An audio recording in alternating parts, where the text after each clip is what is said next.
After fertilization, the zygote undergoes rapid mitotic division, known as cleavage. The first cleavage, completed about 30 hours after fertilization, produces two identical cells called blastomeres. This cell division continues, and by day 3 there is a cluster of 16 identical blastomeres.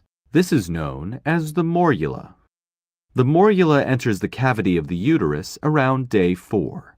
At this point, around the 32-cell stage, a fluid known as uterine milk starts to penetrate the zona pellucida to nourish the blastomeres.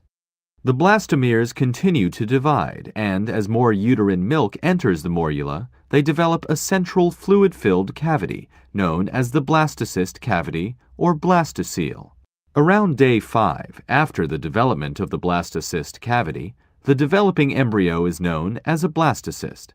Around this time, the zona pellucida degenerates and the blastocyst hatches into the uterine cavity, ready to implant into the uterine wall. Implantation occurs approximately 6 to 7 days after fertilization, but can only occur if the endometrial wall is sufficiently prepared by the correct levels of hormones. The blastocyst usually implants in the posterior portion of the fundus of the uterus. Initially, the blastocyst attaches loosely to the endometrial wall, but this attachment becomes stronger as the blastocyst burrows into the endometrium, and the endometrium becomes increasingly vascularized. Eventually, the blastocyst is completely embedded within the endometrium, at which point the endometrium becomes known as the decidua. The regions of the decidua have specific names relative to the site of blastocyst implantation. The area between the embryo and the stratum basalis is known as the decidua basalis.